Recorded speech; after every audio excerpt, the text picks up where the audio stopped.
The great hall of Nexus Prime was buzzing with voices. Hundreds of alien beings sat in their chairs, talking and arguing like they always did. The meeting hall was huge, big enough to hold representatives from every species in the galaxy. Today was special. Today they would vote on something important. Quinthara moved slowly toward the speaking platform. Her old legs shook with each step. She was ancient, even by her people's standards. The Velthari lived for thousands of years, and she had seen more than most. Her skin was pale and wrinkled, covered in the ritual scars that marked her as an elder. 4 long tentacles hung from her face where other species had arms or claws. The crowd grew quiet as she reached the center. Everyone knew who she was. Quinthara had been there when the humans first came to the galaxy. She had been there during the war. She had been there when the humans disappeared. "My fellow beings," she began, her voice weak but clear, "I stand before you today to speak of danger. A danger that threatens us all." Some of the younger representatives rolled their eyes. Admiral Crixtal, the leader of the Zephyrian fleet, made a sound like a snort. His blue skin was smooth and unmarked by age. His silver uniform was perfect, covered in medals from battles he had won against pirates and rebels. "The Old One speaks of ghosts again," Crixtal whispered to his aide. His voice was loud enough for others to hear. Some of them laughed. Quinthara's large black eyes found him in the crowd. "You think I speak of ghosts, young Admiral? Perhaps you are right. The humans have been gone for 300 years. We have not seen them. We have not heard from them. They are like ghosts." She paused, letting her words sink in. "But ghosts can be more dangerous than the living." Vortex, the Nexari diplomat, stood up from his seat. He was tall and thin, with gray skin and no hair. His kind were known for being smart and careful. They never did anything without thinking about it first. "Elder Quinthara," he said with a bow, "we respect your wisdom. But the galaxy has grown since the humans left. We have new technologies, new weapons, new ships. The humans were primitive when they first came to us. If they are still alive, they are probably still primitive." Primitive? Quinthara's tentacles moved in what her people called a smile, but it looked sad. Yes, they were primitive. They had simple weapons, simple ships, but they had something else, something we did not understand. "What?" called out someone from the crowd. "They never gave up." The hall was quiet for a moment. Then Admiral Crixtal laughed. It was a harsh sound that echoed off the walls. One species against the entire galaxy? Even if they never gave up, what could they do? There are billions of us and maybe millions of them. The numbers do not lie. Quinthara closed her eyes. She was remembering. 300 years ago when she was young and strong. The humans had arrived in their small ships, asking for trade and friendship. They looked weak. Their technology was behind everyone else's. Their ships were slow and clumsy. But then the war started. It was not the humans who started it. The Corvan Empire decided the humans were too weak to deserve their planets. They attacked human colonies, expecting easy victories. They got something else. "I was there," Quinthera said quietly. I was there when the Corvins attacked the human world called New Earth. They sent 100 ships. The humans had 10. The Corvins thought it would be over in an hour. She opened her eyes and looked around the room. The battle lasted 3 days.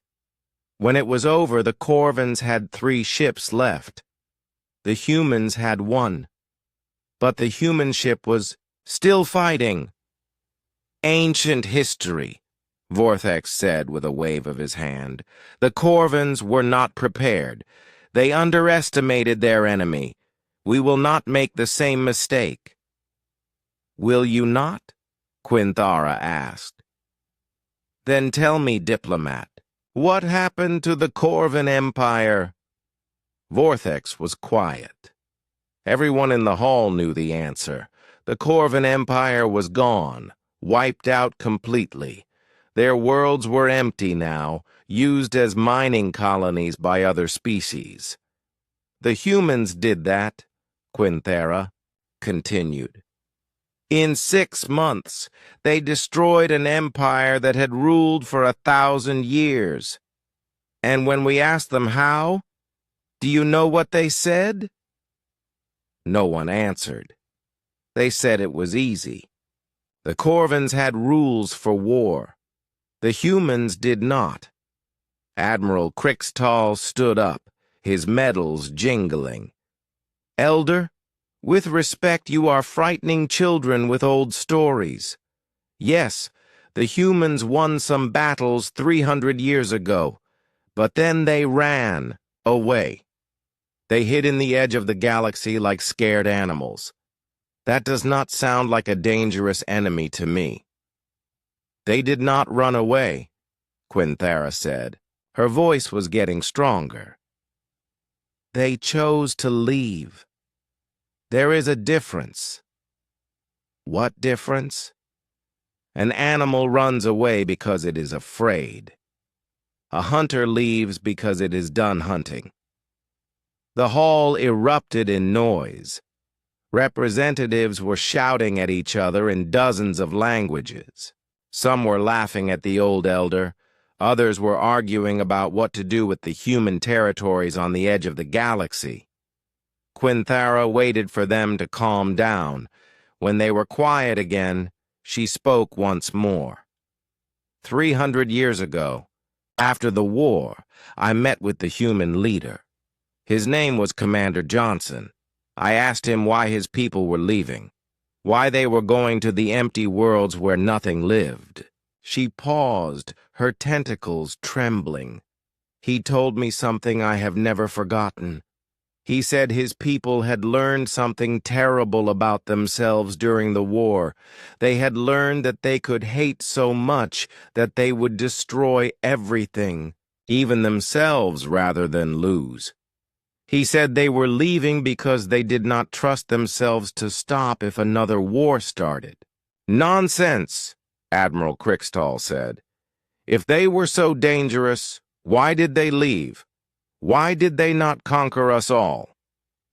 Because, Quinthara said sadly, they were better than us. They chose mercy when they could have chosen revenge.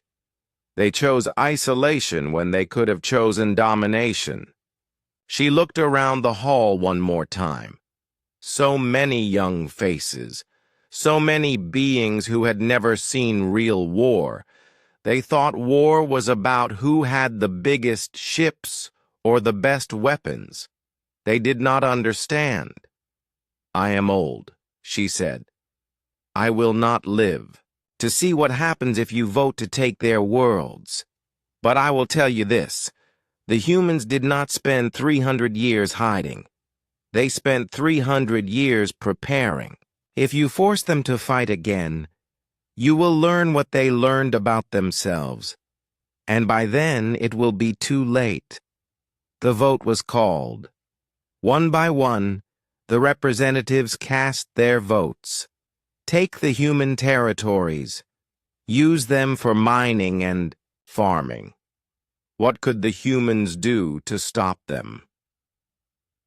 The final count was 847 votes to take the territories, 23 votes to leave them alone. Admiral Kriegstahl smiled as he announced the results. The motion passes.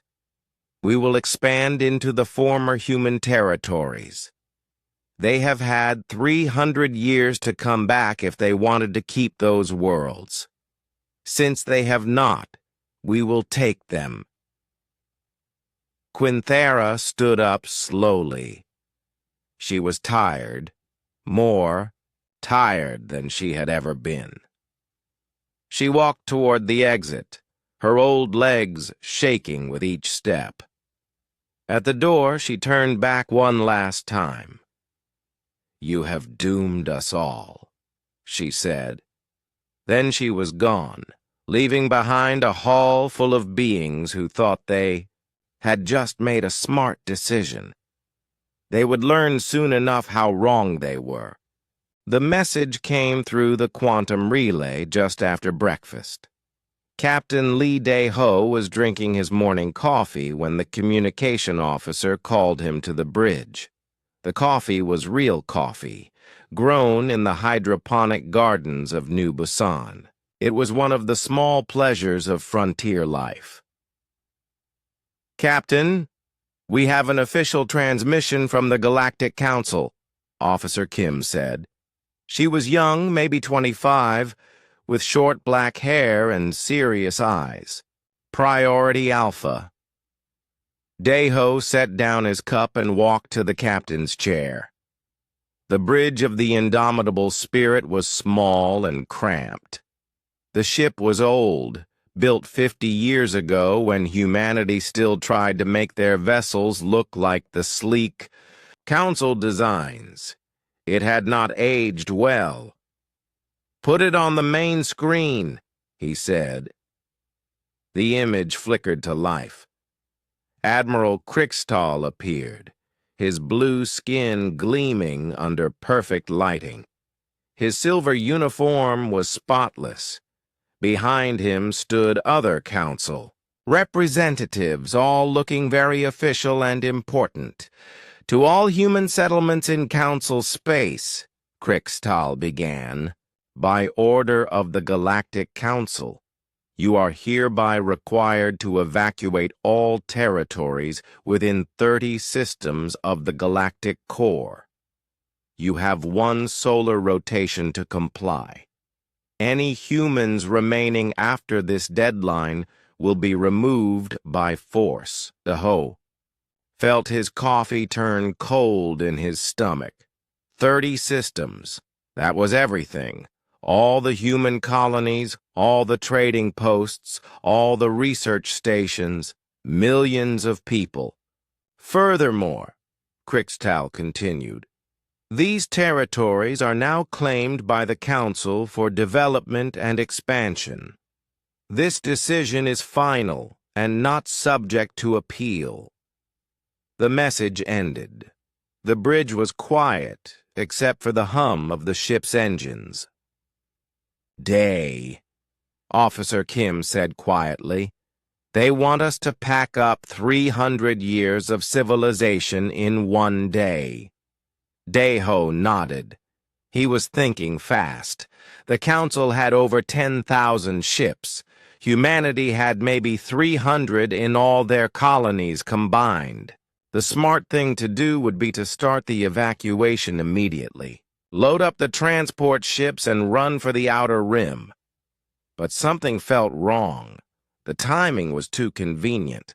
The demand too absolute. And why now?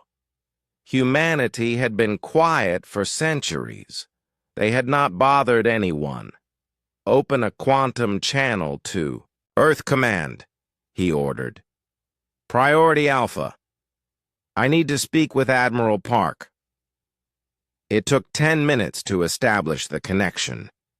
10 minutes of watching his crew try to look busy while they waited for orders. Finally, the quantum relay lit up and Admiral Park G1 appeared on the screen. Park was older than Dae-ho. maybe 60, with gray hair and lines around her eyes. She wore the simple uniform of Earth Defense, dark blue with no fancy decorations. She looked tired, like someone who had not slept well in years. "Captain Lee," she said, "I assume you received the Council's message." "Yes, ma'am. What are your orders?" Park was quiet for a long moment. She looked past the camera, as if she was seeing something far away. "Tell me, Captain, what do you know about the old war?" Daeho was surprised by the question. "Not much, Admiral. It was before my time. I know we fought the Corvan Empire and won. Then we left Council space." "We did more than win, Captain. We erased them. Completely. Every Corvan world, every ship, every space station, gone in 6 months. I did not know it was that thorough." Park smiled, but it was not a happy smile. "Most people do not. We do not talk about it much. But the Council remembers. At least the old ones do. They know what we are capable of when we are angry." She leaned forward, her eyes intense. "The question is, Captain, are we angry now?" Daeho thought about it. The evacuation order, the dismissive tone, the assumption that humanity would just roll over and accept it. "Yes, ma'am," he said. "I think we are." "Good. Then you should know something. We have not been hiding out here for 300 years, Captain. We have been preparing." Before Daeho could ask what she meant, the connection ended. He stared at the blank screen, trying to understand what had just happened. On the surface of New Busan, Kim So-ra was having her own problems. As the civilian administrator for the colony, she was responsible for 40,000 people. The evacuation order had reached the planet an hour ago, and her office was packed with frightened colonists. "What are we supposed to do?" asked Mr. Chen, an elderly farmer. "I have been here 30 years. This is my home." "The transport ships cannot carry everyone," said Mrs. Patterson, who ran the school. "Where are the children supposed to go?" So-ra held up her hands for quiet. She was a small woman, barely 5 feet tall, but she had a voice that could fill a room when she needed it. "Listen to me," she said. "I know you are scared. I am scared too. But we are not helpless. This colony has protocols for emergencies. We have plans." "Plans for what?" someone called out. "The entire council is coming for us." "What kind of plan works against that?" Before So-ra could answer, her brother Tae-min walked into the room. He was her opposite in many ways. Tall where she was short, quiet where she was loud, military where she was civilian. He wore the uniform of planetary defense, but something was different about it today. There were extra patches on his shoulders, symbols So-ra had never seen before. "The kind of plan we have been working on for 300 years, he said quietly. The room went silent. Tae-min walked to the front and stood beside his sister. "How many of you remember the stories your grandparents told?" he asked. "About the old war? About why we came out here to the frontier?" A few hands went up. "They told you we were running away, right? That we were afraid of the council?" More nods. Tae-min smiled. It was the same smile Admiral Park had worn. Not happy, but satisfied. They lied! The room erupted in confused voices. Taemin waited for them to calm down. We did not run away. We made a choice. We could have conquered the entire galaxy 300 years ago. Instead, we chose to come out here and build something better. We chose to give the galaxy time to grow up. What are you talking about? Mr. Chen asked. I am talking about the fact that every human colony has defense systems you have never seen. I am talking about the fact that our mining equipment can be converted to weapons in 6 hours. I am talking about the fact that we have been ready for this day since we first arrived here. Sora stared at her brother. Taemin, what are you saying? He turned to her with sad eyes. I am saying that the children in the galaxy just poked the adults, and now the adults have to decide what to do about it. In space above New Busan, Captain Daeho watched as strange ships began appearing on his sensors.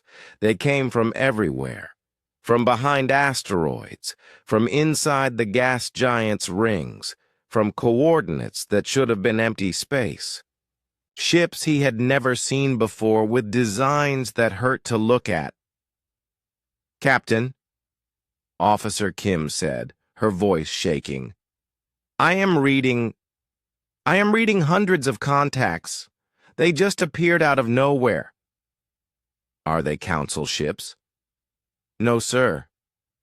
The signatures they are human.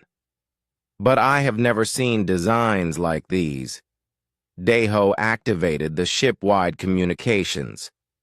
This is the captain. All hands to battle stations. This is not a drill.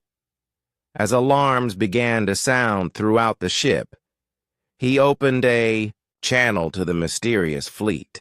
Unknown vessels. This is Captain Lee Daeho of the Earth Defense Corps. Please identify yourselves. The response came immediately.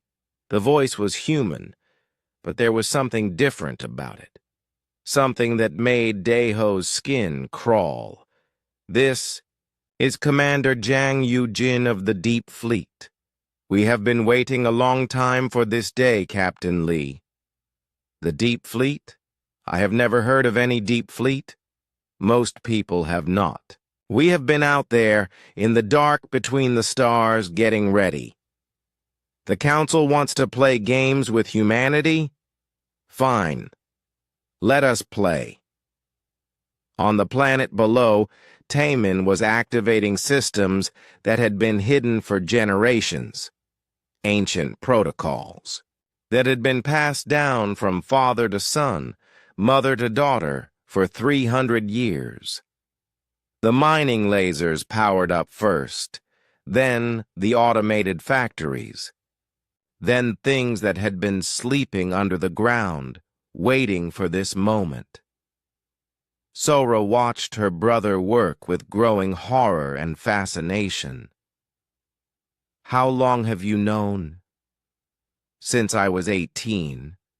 Since I joined Planetary Defense. Every human world has guardians, Sora.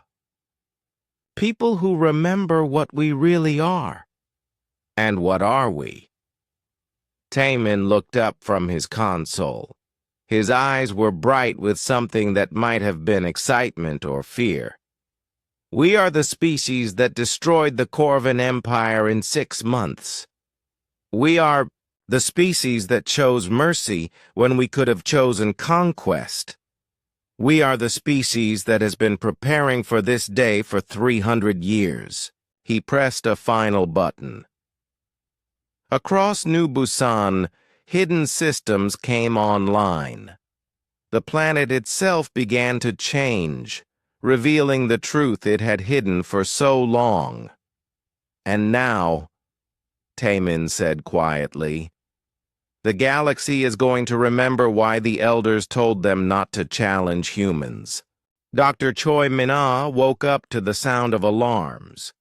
She rolled out of her small bed and stumbled to the window of her quarters. Outside, she could see the research station Darwin's Hammer floating in space, surrounded by the bright stars of the Kepler system. But something was wrong. The station was moving. No, not moving. Changing. Parts of it were unfolding like a flower, revealing sections that had been hidden inside the hull. Red lights were flashing everywhere, and she could hear the hum of machinery that had been silent. For as long as she had worked here, Minna was a xenobiologist. She studied alien life forms, trying to understand how different species evolved and adapted. She had been on Darwin's Hammer for 3 years, and she thought she knew every part of the station. Apparently, she was wrong. She dressed quickly and ran to the main laboratory. The corridors were full of people she had never seen before, all wearing black uniforms with strange symbols. They moved with purpose, like they knew exactly what they were doing. In the lab, she found her supervisor, Dr. Yoon Sang-ho, standing in front of a console she had never seen before. The console was displaying blueprints for something that made her stomach turn. It looked like a ship, but wrong somehow. The hull seemed to be made of living tissue instead of metal. "Dr. Yoon," she said. "What is happening? What are those plans?" Yoon turned to her. He was an older man, quiet and gentle, who had spent most of his time studying peaceful alien plants. But now his eyes were hard, and his voice was different. "Dr. Choi," he said, "how much do you know about human military history?" "Not much. I am a biologist, not a historian." "Then you probably do not know about the Corvan War, about what humanity did when we were pushed too far." Minna shook her head. She had heard stories, but they seemed like legends. Tales of a great war long ago, when humanity was young and angry. "We did not just defeat the Corvans," Yoon continued. "We absorbed them. We took their technology, their biology, their way of thinking, and we made it part of ourselves. By the end of the war, our ships were not just machines. They were alive." He pointed to the blueprint on the screen. "This is what we have been working on for 300 years. The Council thinks we have been hiding out here, afraid and weak. They have no idea what we have become." On the industrial world of New Seoul, Foreman Yoon Sang-woo was having the strangest day of his life.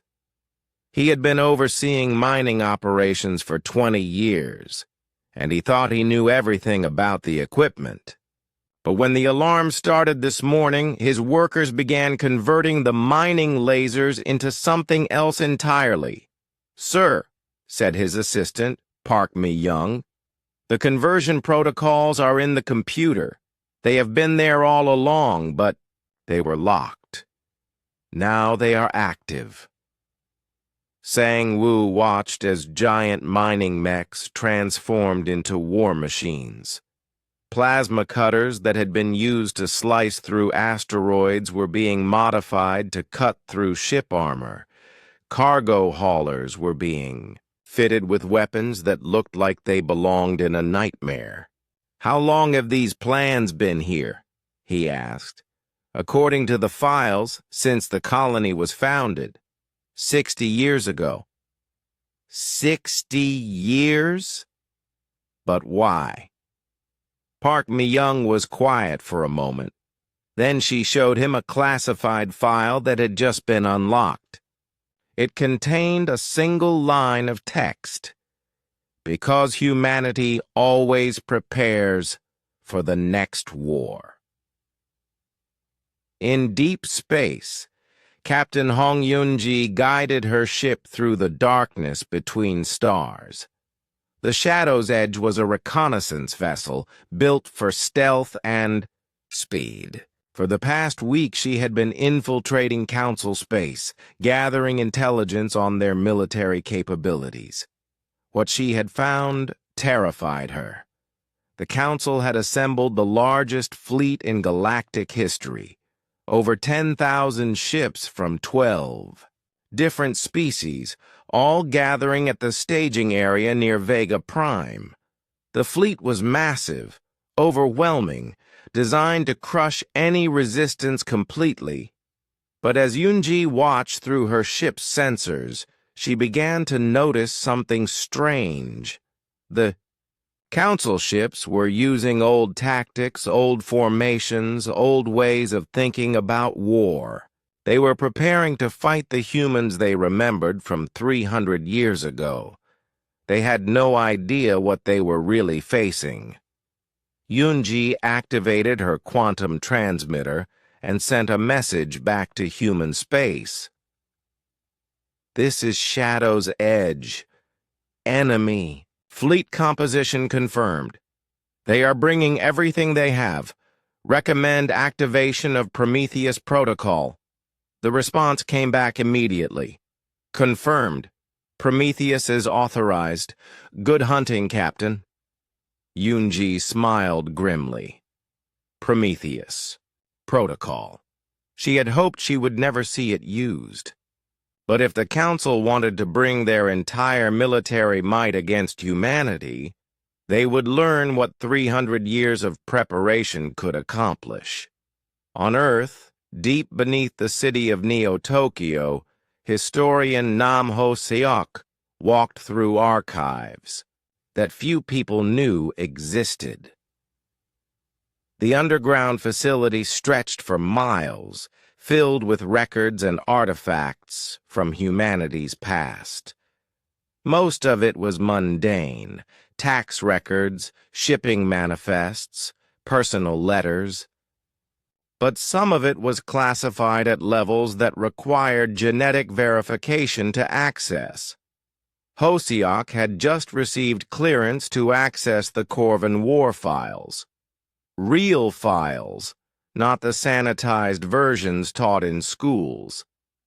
As he read through the reports, his hands began to shake.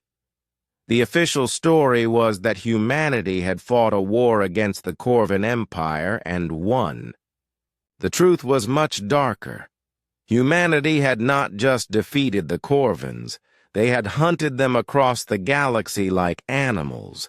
They had taken Corvin prisoners and experimented on them, learning how their biology worked. They had created weapons specifically, designed to cause maximum suffering to Corvin physiology. And when the war was over, when the last Corvin ship had been destroyed, humanity had looked at what they had become and been horrified. That was why they had left Council space.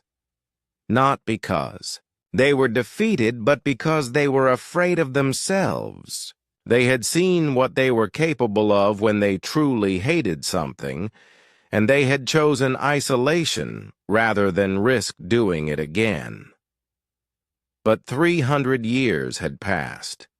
A new generation had grown up in the frontier colonies, and this generation had been raised on stories of what their ancestors had accomplished. Hosiok found a video file marked Final Council Session, Corvin War. He activated it and watched as a younger version of Quinthara spoke with a human commander named Johnson. "Why are you leaving?" the alien elder asked. "You have won. The galaxy could be yours." Commander Johnson was a tired-looking man with scars on his face and haunted eyes. "Because we learned something about ourselves during this war. Something we do not like." "What did you learn?" We learned that we can hate so completely that we will become monsters to destroy our enemies. We learned that there is no line we will not cross if we are angry enough. But you stopped. You chose to leave instead of conquering us all. Johnson nodded slowly. This time we stopped. But what about next time? What happens when we get angry again and forget to stop? Hosiok paused the video. Commander Johnson had been wise to be afraid. But now, 3 centuries later, humanity was being forced to fight again. And this new generation might not choose to stop. Back on Darwin's hammer, Dr. Choi Min-ah watched as the first bioship rolled out of the hidden manufacturing bay. It was beautiful and terrible at the same time, its hull rippling with organic patterns that seemed to move on their own. "Is it alive?" she asked Dr. Yoon. "In a way. It is a hybrid, part machine, part living organism. It can think, adapt, evolve, and it can do things that normal ships cannot do." "Like what?" Yoon's smile was cold. "Like digesting enemy vessels, like reproducing itself, like learning from every battle and becoming stronger." Min-ah felt sick. "How many of these things are we building?" "Every human research station has been manufacturing them for decades. We have thousands ready to deploy, with more being built every day. But why? Why did we build such horrible things?" Yoon turned back to his console. "Because the galaxy is full of species that see kindness as weakness. Because sometimes the only way to keep the peace is to be so terrifying that no one wants to fight you." He pressed a button, and the bioship outside the window began to move. Its hull shifted and flowed as it oriented itself toward Council space. "The elders warned them not to challenge humans," Yoon said quietly. "They knew what we were capable of. But the young ones did not listen." Min-ah watched the bioship disappear into the darkness, carrying weapons that could unmake matter at the quantum level. Behind it, more ships were emerging from hidden bays, a fleet of nightmares that had been waiting 300 years for this moment. "What have we become?" she whispered. "We have become what we always were," Yoon replied. "We just forgot for a while. But the galaxy is about to remember why humanity is not a species you want to make angry." Across human space, ancient protocols were activating. Sleeper agents were waking up. Hidden weapons were powering on. The great machines of war that had been dormant for 3 centuries were stirring to life. And in the deep archives of Earth, Nam Ho-seok closed the file he had been reading and sent a message to the military command. "Historical analysis complete. Recommend maximum restraint protocols. If we follow the same path as the Corvin War, there will be nothing left of the galaxy to rule. But it might already be too late. The Council had made their choice, and humanity was making theirs." The stars themselves seemed to hold their breath, waiting to see what monsters would emerge from the darkness between worlds. Admiral Kriegstall stood on the bridge of his flagship, Dominion's Will, and felt satisfied. Behind him stretched the largest military fleet in galactic history. 10,000 ships from 12 different species, all following his lead toward the human colonies. The fleet was beautiful to watch. Zephyrian cruisers with their elegant curves flew alongside massive Nexari dreadnoughts. Carillion fighters darted between the larger ships like schools of fish. It was the combined might of the galaxy, united for the first time in centuries.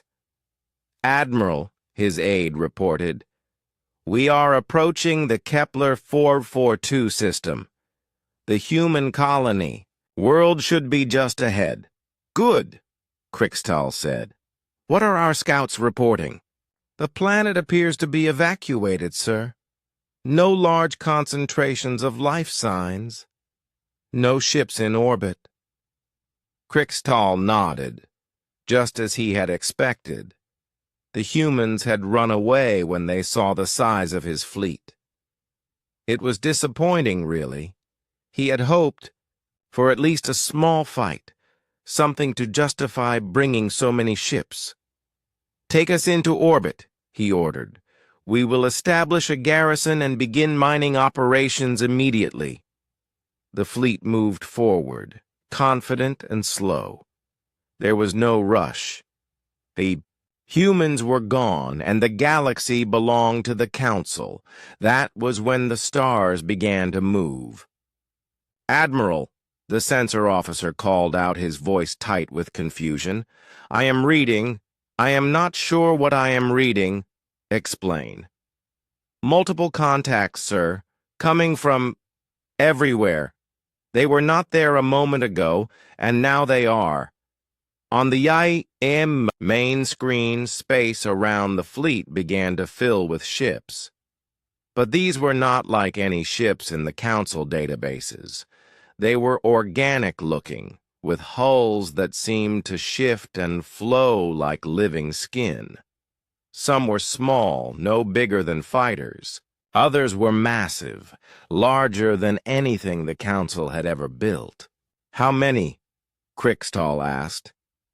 I cannot get an accurate count, sir. They keep appearing. Current estimate is over 3,000 contacts. 3,000 ships. Still outnumbered by the Council fleet, but not by much.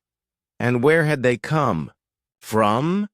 The sensors had shown empty space just minutes before. "Open a channel," Krixtal ordered. "All frequencies." The response came immediately. The voice was human, but there was something wrong with it. It sounded too calm, too controlled, like someone speaking through a machine. "This is Commander Jang Yu-jin of the Human Defense Corps. You are in violation of human territorial space. Withdraw immediately or face the consequences." Krixtal almost laughed. One human talking to 10,000 Council ships, demanding they withdraw. The arrogance was incredible. "This is Admiral Krixtal of the Galactic Council. By order of the Council, this system is now under our jurisdiction. You are outnumbered more than 3 to 1. Surrender now, and you will be treated fairly." There was a pause. Then Commander Yu-jin spoke again, and this time there was something like amusement in his voice. "Admiral, you are making the same mistake everyone makes when they first fight humans. You are counting ships. What else would I count? You should be counting graves." The human ships moved. They did not accelerate like normal ships. They did not follow the laws of physics that every other species in the galaxy understood.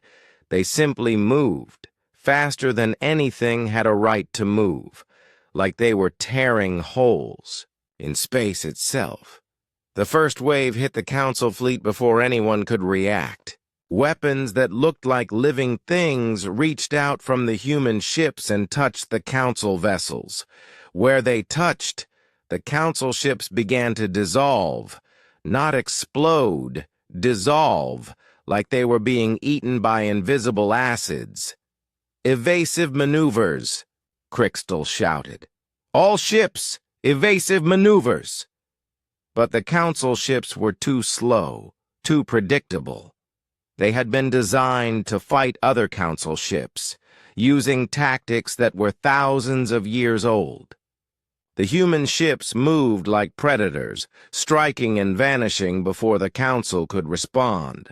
Commander Eugen's ship, Righteous Fury, carved through the Council formation like a knife through paper. Its hull rippled with patterns that hurt to look at, and its weapons fired beams of something that unmade matter at the quantum level. Inside the ship, Eugen and his crew worked with inhuman precision. They had been enhanced, genetically, cybernetically, mentally. They could process information faster than normal humans, react quicker, think clearer. They had volunteered for the modifications, knowing the cost. "Target the command ships first," Eugen ordered. His voice was calm, but his hands were shaking. The enhancements were burning through his nervous system, consuming him from the inside. He had maybe 6 hours before his body gave out completely. "Sir, are you all right?" asked his weapons officer, Lieutenant Park Hai-jin. She was young, maybe 25, but her eyes looked ancient. The modifications had aged them all in ways that could not be measured in years. "I am fine," Eugen lied. None of them were fine. None of them would survive this battle. But that was acceptable. They had known the price when they volunteered. The Righteous Fury fired its main weapon, a focused beam of quantum dissolution that could unmake the atomic bonds in any material. The beam struck a Nexari dreadnought, and the massive ship simply ceased to exist, leaving behind only empty space and confused energy readings. "Direct hit," Park reported. "Enemy dreadnought destroyed." "Good. Next target." Across the battlefield, the pattern repeated. Human ships appeared from nowhere, struck with impossible weapons, and vanished before the Council could respond. Tako. The first 10 minutes of combat, 300 Council ships were destroyed or disabled. Admiral Krixtal watched his beautiful fleet being torn apart and felt something he had never experienced before: fear. "Sir," his aide said, his voice barely a whisper, "we are losing. We are losing badly." "How is this possible?" "We outnumber them." "It does not matter, sir. Their weapons are beyond anything we have ever seen. They are not just destroying our ships, they are erasing them." On the planet below, Kim Tae-min watched the battle through orbital sensors. The human ships were winning, but the cost was becoming clear. Each human vessel could only sustain its impossible performance for a short time. The enhanced crews were burning out, consuming themselves to power weapons that normal humans could not operate. "How long can they keep this up?" his sister Sora asked. She had joined him in the command center, her face pale as she watched the tactical displays. "Not long," Taemin admitted. "The crews are dying as they fight. Their bodies cannot handle the modifications indefinitely." "Then why are they doing it?" "Because someone has to. Because the galaxy needs to remember what happens when you push humanity too far." In space, Commander Eugen felt his heart stuttering in his chest. The modifications were killing him, cell by cell, organ by organ. Around him, his crew was suffering. The same fate. Lieutenant Park had blood running from her nose. The navigation officer had collapsed at his station, but they kept fighting. "Sir," Park said, her voice slurred with pain, "we have taken out their command structure. The enemy fleet is in chaos." Eugene nodded. Through the quantum link that connected all the enhanced humans, he could sense his fellow commanders across the battlefield. Most of them were dying. Some were already dead. But they had done their job. "All ships," he broadcast, "begin withdrawal. Mission accomplished." The human ships vanished as suddenly as they had appeared, leaving behind a council fleet in ruins. Of the 10,000 ships that had entered the system, less than 7,000 remained. The others were gone, not destroyed, but erased, as if they had never existed. Admiral Krixtal stared at the empty space where his proudest vessels had been moments before. His hands were shaking. "Sir," his aide whispered, "what are your orders?" Krixtal did not answer immediately. He was thinking about something Elder Quinthera had said in the council chambers. Something about the humans having rules for war, and the humans not having any. "Withdraw," he finally said. "All ships, withdraw to the rally point." "Sir? Should we not pursue the enemy?" Krixtal looked at his aide like he was insane. "Pursue them? Did you not see what just happened? They destroyed 3,000 ships in 20 minutes, and they were not even trying. As the battered council fleet limped away from Kepler 442, emergency transmissions flooded the quantum networks. News of the defeat spread across the galaxy in hours. The reaction was immediate and predictable: panic. The younger species, the ones who had voted to challenge humanity, suddenly remembered why the elders had advised against it. Emergency sessions were called. Military commanders demanded reinforcements. Politicians started looking for ways to end the conflict before it got worse, but it was too late for that. On Earth, Admiral Park Ji-won read the battle reports with mixed feelings. The human fleet had won, decisively and completely. The Council's advance force had been shattered, but the cost— Commander Eugene and his entire crew were dead. So were most of the other enhanced humans who had participated in the battle. They had volunteered for modifications that would let them operate humanity's most advanced weapons, knowing they would not survive the experience. "Was it worth it?" asked her aide, Colonel Kim Dong-woo. Park was quiet for a long moment.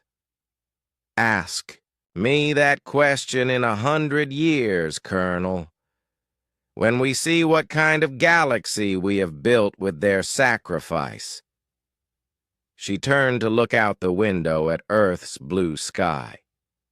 Somewhere out there, the Council was regrouping, preparing for the next phase of the war. They would come again with more ships and better weapons. The war spread like fire across the galaxy. What had started as a simple territorial dispute became something much darker and more terrible. Every day brought news of new battles, new weapons, new horrors that no one had imagined possible. On the research vessel Infinite Curiosity, engineer Shin Bo-ra worked without sleep for the 3rd day in a row. Around her, the ship's fabrication bay hummed with activity as new weapon systems rolled off the production lines. These were not the weapons humanity had used at Kepler 442. These were something else entirely. "Status report," she called out to her team. "The quantum disruptors are ready for testing," replied Dr. Lee Min-ho, her chief scientist. "The molecular assemblers are online, and the new AI cores are showing promising results." Bo-ra nodded tiredly. She was exhausted, but there, was no time to rest. Every human ship in the fleet was racing to develop new technologies, new ways to fight an enemy that outnumbered them 1,000 to 1. The strange thing was, it was working. Each battle taught them something new. Each engagement showed them weaknesses in council tactics that they could exploit. The human ships were learning, adapting, evolving in real time. "What about the Neural Interface Project?" she asked. Dr. Lee hesitated. "The preliminary tests are concerning. The test pilots are reporting enhanced reflexes and tactical awareness, but there are side effects. Memory loss, personality changes, accelerated aging. But they can fly the ships better than any human pilot we have ever seen. The question is whether they will still be human when they are done." Bo-Ra closed her eyes. That was the choice they all faced now. How much of their humanity were they willing to sacrifice to win this war? On the fortress world of New Andong, General Bei Haye-jin stood in the command center and watched as her engineers made final preparations for humanity's most terrible weapon. The stellar manipulation array was complete, capable of turning any star into a weapon of mass destruction. "Are you sure about this, General?" asked her aide, Major Park Kyung-ho. "Once we use this, there will be no going back. The galaxy will never forgive us." Ye-jin stared at the tactical display showing council fleets massing for another assault. 50,000 ships this time, drawn from every species in the galaxy. They were calling it the Extinction Fleet, designed to wipe out humanity completely. "They already decided not to forgive us," she said quietly. "The question is whether we want to exist in an unforgiving galaxy or not exist at all." She pressed the authorization key. Across the system, massive engineering platforms began their work, reaching out with fields and forces that could manipulate matter at the stellar level. The target was an uninhabited system 3 light-years away, where a council supply depot had been established behind the corona of a small star. The star was unremarkable, a yellow dwarf, stable and quiet, the kind that might have supported life if given a few billion more years. The stellar engineers began their work. On the other side of the galaxy, Shin Woo-jin worked in a different kind of laboratory. Where his sister Bo-Ra built weapons, he studied minds. As humanity's chief xenopsychologist, his job was to understand how alien species thought, how they made decisions, how they could be predicted and defeated. "The Zephyrians are the key," he explained to his research team. "They are the dominant voice in the council military. If we can break their will to fight, the rest will follow." "How do we do that?" asked Dr. Choi Hyewan, his deputy. "By showing them something they have never seen before, something so terrible that they would rather surrender than face it again." Wu Jin brought up a holographic display showing the council fleet positions. The Zephyrians pride themselves on their honor, their courage in battle. They see war as a test of character. But what happens when war becomes something else entirely? What happens when it becomes an exercise in pure survival? His team watched as he highlighted specific ship formations in the enemy fleet. "We are going to teach them what humans learned during the Corvan War.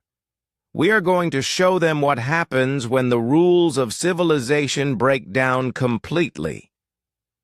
In the deep archives of Earth, Nam-Hosiok continued his research into humanity's dark past. The more he learned about the Corvan War, the more he understood why the surviving commanders had chosen exile. What humanity had done to the Corvans went beyond military victory. It was systematic, methodical, and utterly without mercy. But the current generation of human leaders seemed to have forgotten those lessons. Or perhaps they simply did not care. Hosiok activated a communication link to Admiral Park Ji-won. "Admiral, I need to speak with you urgently." Park's image appeared on the screen. She looked older than she had just weeks ago, aged by the weight of command during wartime. "What is it, Professor?" "I have been studying the records of the Corvan War. Admiral, what we did to them. It was not just warfare. It was extermination, complete and total." "I know." "Do you? Do you really understand what that means? We did not just defeat the Corvan Empire. We erased it. Every ship, every station, every world. We hunted down their survivors and killed them. We took their children and experimented on them. We turned their own biology against them and created plagues that could only affect Corvan genetics." Park was quiet for a long moment. "Is there a point to this history lesson, Professor?" "The point is that we swore we would never do such things again. That was why we left Council space. That was why we chose isolation. But now we are at war again. And we are building the same weapons, planning the same tactics, following the same path that led us to commit genocide 300 years ago."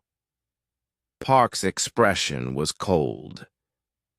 "The difference is that this time, we did not start the war. The Council made their choice. Now they have to live with the consequences."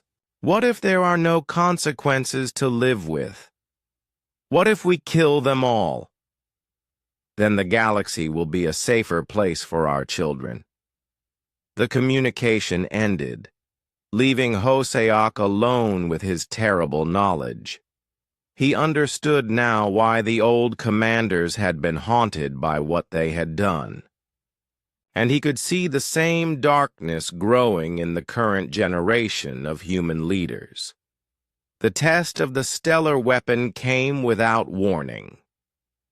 One moment, the star in the target system was burning peacefully. The next, it was expanding in a carefully controlled nova, consuming everything within a light year of its position. The Council supply depot vanished in an instant. So did the 200 ships that had been hiding in the star's shadow. The explosion was visible from dozens of systems, a new star in the sky that had not existed moments before. The message was clear. Humanity could turn suns into weapons. The reaction from the Council was immediate and predictable. Panic spread through their fleets. Some ships began to desert, their crews refusing to fight an enemy that could destroy entire solar systems. Others demanded immediate peace negotiations, but the leaders of the Council were trapped by their own rhetoric. They had told their people that humanity was a threat to galactic civilization. They had painted the war as a struggle for survival. Now they could not back down without admitting they had been wrong. Elder Quinthara, now barely alive and sustained by life support systems, was brought before the Council one final time. Her ancient eyes were dim, but her voice was still clear. "You fools," she whispered. "You absolute fools. Do you see what you have done? We see that the humans have revealed their true nature, Admiral Crickstall replied. They are monsters, just as we suspected. No, Quinthera said sadly. They are what we made them. 300 years ago they chose to leave, rather than become monsters. But you forced them to choose again, and this time they chose differently. What are you saying? I am saying that we are all going to die. The humans tried to warn us. They tried to save us from themselves. But we would not listen. She looked around the chamber at all the young faces, all the beings who had never seen real war. The humans are not trying to conquer us. They are not trying to rule us. They are trying to save us from the choice they have made. Because once they fully commit to this path, once they become what they were during the Corvan War, they will not be able to stop. What do you mean? I mean that humanity has decided that the galaxy is too dangerous to be left to its own devices. They are going to fix it. And their solution to every problem is the same as it was 300 years ago. Which is, Quinthara's ancient eyes closed for the last time. Complete and total extermination of everything that threatens human survival. Across the galaxy, human fleets continued their advance, but they were no longer trying to win battles. They were trying to end the war permanently. Every council world they took was stripped of its military capability. Every ship they captured was studied and reverse-engineered. Every alien they encountered was cataloged and analyzed. They were preparing for something much larger than a simple territorial conflict.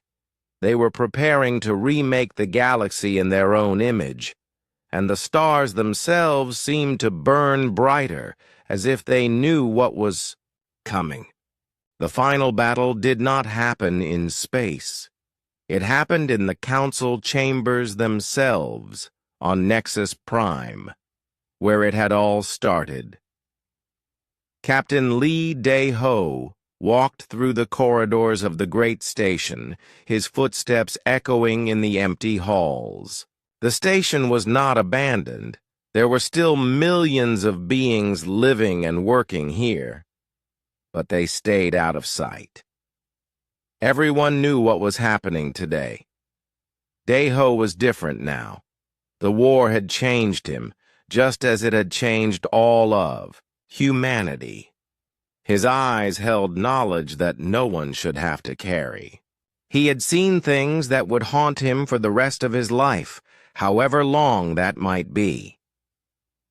Behind him walked Admiral Park Ji-won and the other human commanders. They wore simple uniforms, unmarked by the medals and decorations that alien officers loved so much. But their presence filled the corridor with an invisible weight, the gravity of beings who had remade themselves into something beyond ordinary human comprehension.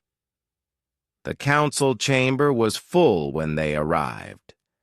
Representatives from every surviving species sat in their assigned seats, waiting.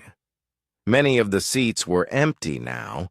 Some species had been eliminated entirely during the war. Others had surrendered and been changed. At the center of the chamber, Admiral Crickstall waited. He looked older than his years, worn down by months of defeats and disasters. His beautiful fleet was gone. His proud empire was in ruins. And worst of all, he was starting to understand what Elder Quinthara had tried to warn them about. "Captain Lee," he said as the humans took their positions, "I suppose you have come to dictate terms." "No," Dae-ho replied quietly. "We have come to offer you a choice." The chamber stirred with confused murmurs. A choice? What kind of choice could the defeated offer to the victors? Admiral Park stepped forward. She carried a small device in her hands, something that looked innocuous, but made several of the more sensitive alien species step back in instinctive fear. This war could have ended months ago, she said. We could have destroyed every world, in council space, killed every living being who opposed us. You know this. Your own analysts have told you that human technology is now centuries ahead of anything you possess. Then why did you not do it? Asked Vorth X, the Nexari diplomat. He was one of the few original council members still alive. Because we remembered. Something important. We remembered why we left council space 300 years ago. Park activated the device. Holographic images filled the chamber, showing scenes from the Corvan War. The alien representatives watched in horrified silence as they saw what humanity was truly capable of when pushed beyond all limits. This is what we became, Park continued. This is what we did to the last species that forced us to fight for our survival. We did not just defeat them. We erased them from existence. Every man, woman, and child. Every trace of their civilization. We turned their own biology against them and created weapons that could destroy them at the genetic level. The images showed Corvan worlds burning, Corvan ships dissolving under weapons that attacked matter itself. Corvan survivors being hunted through space by relentless human fleets. But we learned something from that war. We learned that there is a point beyond which victory becomes meaningless. A point where you win so completely that you lose everything that made you worth saving in the first place. The holograms changed, showing human commanders after the war. Broken beings, haunted by what they had done, choosing exile rather than rule over the ashes of their enemies. So we made a choice. We chose to leave rather than rule. We chose isolation rather than domination. For 300 years, we built a civilization based on that choice. Dr. Choi Minna stepped out from behind the other humans. She looked different now, older, sadder, but also somehow more complete. The bioships she had helped create had taught her things about life and death that no normal human should know. But you forced us to choose again, she said. And this time we chose differently. She gestured, and new images appeared. Human worlds during the war, transforming themselves into something beyond recognition. Cities that lived and breathed.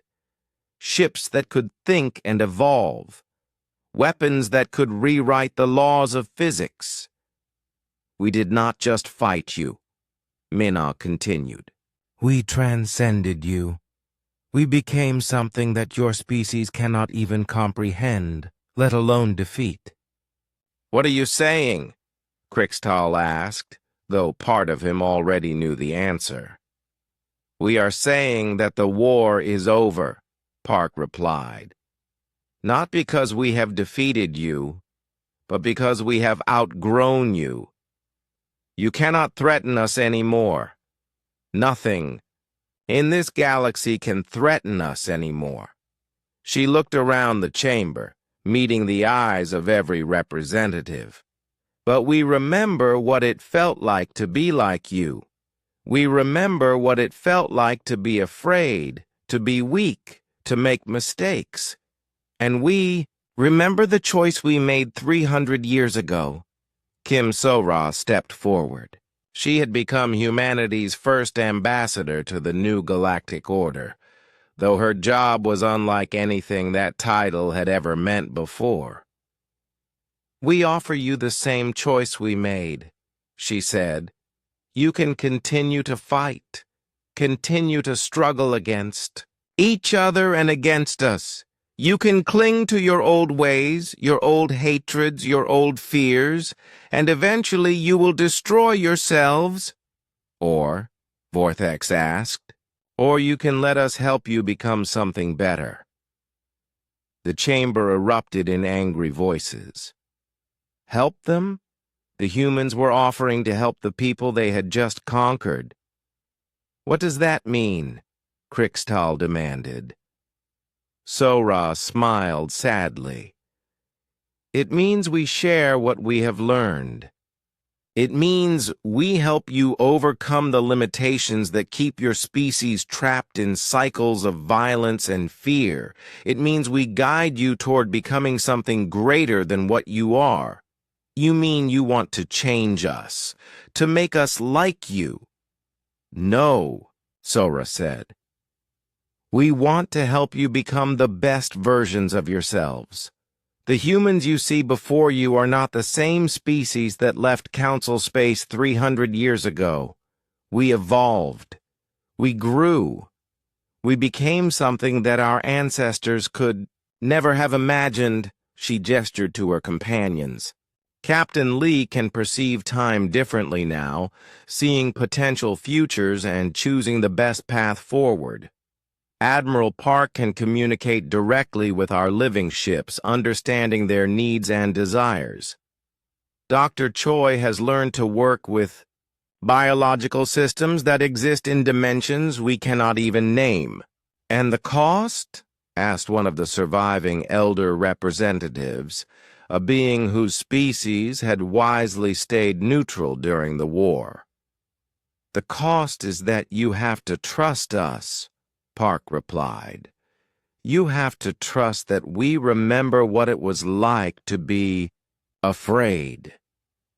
You have to trust that we will not make the same mistakes with you that we made with the Corvons." The chamber fell silent. Everyone was thinking about the choice being offered. It was not really a choice at all, of course. They could accept humanity's guidance, or they could be eliminated like the Corvins had been. But the humans were at least giving them the illusion of choice. Finally, Krixtal spoke. "And if we refuse?"